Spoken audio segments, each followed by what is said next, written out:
开车的乡亲赛车经过这个圆圈啊，到底爱拍这个方向灯无？台南一个乡亲就是赛车入圆圈无拍方向灯，互开一张600块的罚单。这个乡亲认为车入圆圈啊，嘛只会当顺一个方向来行，为什么都爱拍这个方向灯呢？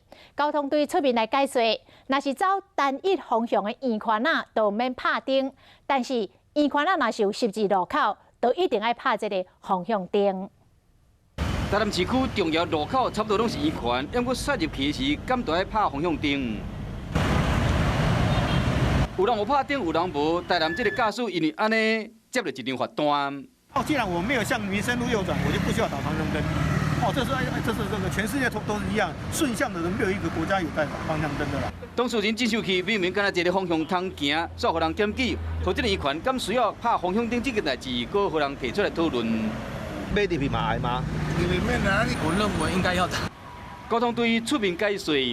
那如果是进入圆形的圆环的话，其实可以不用使用方向灯。但是如果进入有十字路口的圆环的话，那如果车辆要做右转弯的时候，就必须使用方向灯。 接到罚单，这名驾驶就是进入单一方向的圆圈的时，无拍方向灯，所以讲互人翕相检举，无怪伊才上去，要申诉撤销罚单。